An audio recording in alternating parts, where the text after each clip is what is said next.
ሰላም ሰላም ንልንዲ ሚድያ ቤተሰብ ተኸታተልቲ ከመይ ኣለኹም? ኣነ ኣለኹ ኣምላኽ ይመስገን። ከምቲ ሰላም ዘለኽዎ ሰላም ክትኾኑለይ በዓልቲ ሙሉእ ተስፋ እያ። ሓደሽትን ዝኾንኩም ሳብስክራይብ ብምግባር ቤተሰብ ኮኑ። ናይ ሎማዓንቲ ትሕዝቶና ምኽሪ ቅዱሳን ኣቦታት ኩሉ ሳዕ ሓሳብካ ቅኑዕ ሓቅን ይኹን፣ ካብ ተንኮል ሓሰትን ረሓቕ። ኣብ ሕልናኻ ክፉእ ሓሳብ ከይመፀካ ደገ ልቦናኻ ብተዓቅቦ ዕፆ። ሓደ ግዜ ስጋዊ ትምኒት ክስዕረካ ከም ክፉእ ከልቢ ኮይኑ ክመፀካ ይኽእል እዩ። ግን ትምኒት ከይነግሰካ ክተኣስሮ ይግብአካ። ዓለም ከየታለለትካ በቲ ሓሳዊ ክብራ ኣይትታለል። ዓለም ሓሳዊት እያ። ከም ብዓቕሊ ንዝተጎርበታ ትነድሕ። ከም ህያብ ዓቕምኻ ዓቂና ትግምግም እያ። ናብራኻ ብግዲ ምስ ሰብ እንተዳ ኮይኑ ብፍቕርን ብትሕትናን ይኾን። ሓደ ግዜ ከዓ ሰባት ባዕላቶም ንዓኻ ክፍትኑኻ ይፅዕሩ። ግና ከማኻ ድኹማት ፍጡራት ምዃኖም ተረዲእኻ ብትዕግስቲ ሕለፎም።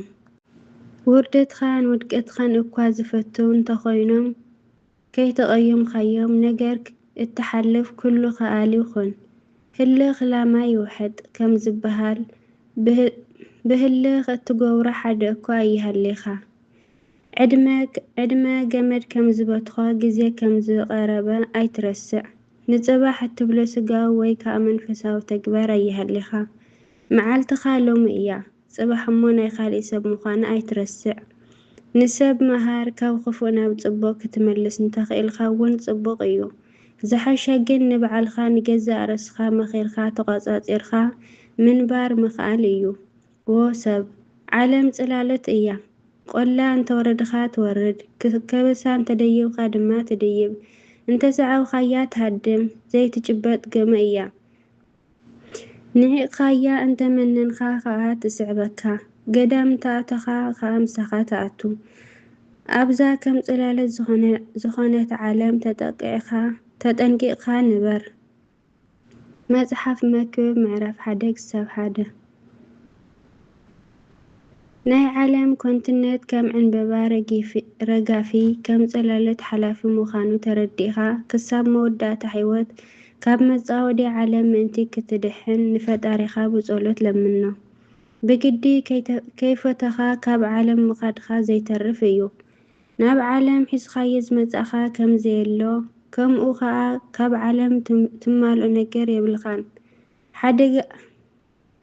ሓዲጋትካ ንኽትኸይድ ዓለም ከም ቆርበት ጤል ከይተልፍዐካ።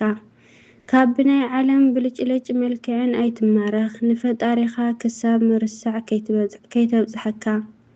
ካብ ዓለም ብሞት ክትፍለ ብፈጣሪኻ ክትፅዋዕ ከለኻ ምሳኻ ዝኸይድ ሃብቲ እንተሃልዩካ ሃይማኖትን ግብርን እዩ።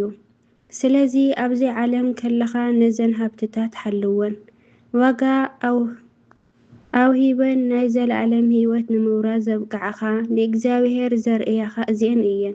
ነዘን ናውቲ እዚአን ከም ብሌን ዓይንኻ ተጠንቀቀን።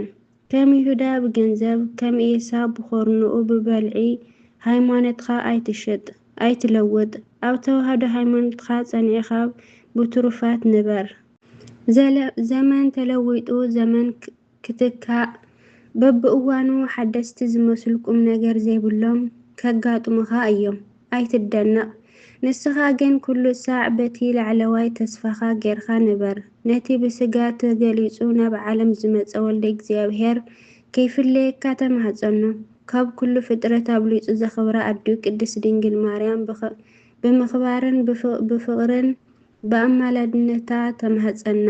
ፀጋ ክዕድለካ ዝኽእል መድህን በትሪ ለምኖ። መድህን ከዓ ብቓሉ እሙን ስለ ዝኾነ ክህበካ እዩ። ዋላ እኳ ክፉእን ሓጢአተኛን እንተኾንካ ንንስሓ ዝበቅዕ ኣምላኽ ናይ ጽድቂ ርፍራፍ ከም ዘይኸልአካ ብሙሉእ ልብኻ ተስፋ ግበር። ወንጌል ማቴዎስ ምዕራፍ 15:21-28 ብኡኡ ዝኣመነ ንዕኡ ዝለመነ ዝሓፈረ ይልቦን። ከምዘይሕፍረካ ርግፀኛ ኮይንካ ብእምነት ኦርቶዶክስ ተዋህዶ ፀኒዕኻ ንበር። ቀናእ ሰብ ናይ ዓጽሚ ነቐዝ እዩ እሞ ምስ ቀናእ ሰብ ኣይትውዓል።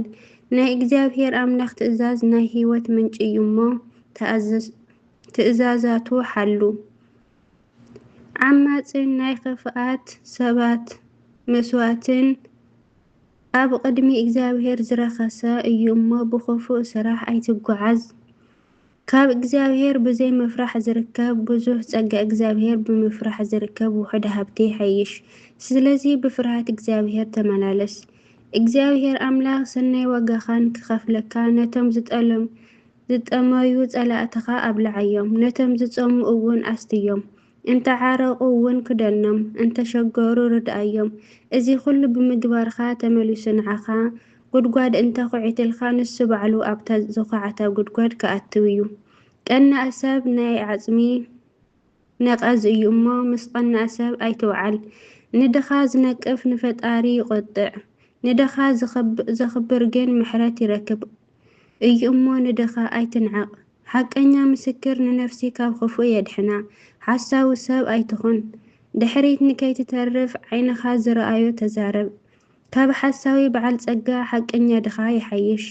ሕጊ ንከይሰምዕ እዝኑ ዝዓጹ ሰብ ጸላእቱ ኣብ ቅድሚ እግዚአብሔር ዝተንዓቐ እዩ። ይቅርታ ጸሎቱ ኣብ ቅድሚ እግዚአብሔር ዝተንዓቐ እዩ። ጽቡቕ ሞት ናብ ጽቡቕ ምንባር ውጽኢት እዩ። ንዘይሃልፍ ዝመጽእ ክፉእ ነገር መከራ ሽግር የለን እሞ ክሳዕ ዝሓልፍ ተዓገስ። ዝሞተ ሰብ ጸላኢ የብሉን። ጸላኢ እንተለካ ምህላኻ ኣረጋግጽ።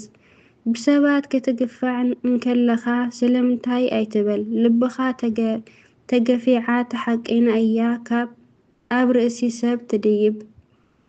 መልሓስካ ዓብይ ውሽጥኻ ግን ባዶ ንኸይኸውን ተጠንቀቕ። ብእግዚአብሔር እምበር ብደገፍትኻ ኣይትተኣማመን። ብደገፍትኻ ትተኣማመን እንተደኣ ኮይንካ ኣብ ሰባር ወንበር ኮፍ ከም ዝበልካ ቁፀሮ። ሰይጣን ድሃን እኳ እንተዘይብሉ ንበይኑ ካብ ዘሎ ሰይጣን ንላዕሊ ምስ ሰባት ካብ ዘሎ ሰይጣን ተጠንቀቕ። ምኽንያቱ እቲ ኣብ ሰብ ዘሎ ሰይጣን በስመ አብ ክትብል እንከለኻ ምስቲ ሰብ ተጣቢቑ ስለ ዘሸግረካ። ደቂ ሰባት ብዛዕባኻ ዝኾነ ንክዛረቡ ስልጣን የብልኻን እሞ ንዝበሉኻ እናሰማዕኻ ንስሕተትካ ኣስተኻኽል ኣርም። ግዜኻ ምስ ሓቀኛታት መምህራንን ኣሕልፎም። ምኽንያቱ እቶም ሓሰብቲ መምህራን ዝብላዕ ህዝቢ በዚሕዎም ኣሎ። እግዚአብሔር ኣምላኽ ካብ ኩሉ ክፉእ ይሓልወና መንግስቱ ንምውራስ የብቅዐና ብምስትውዓል ክንነብር ይርድአና። ኣሜን።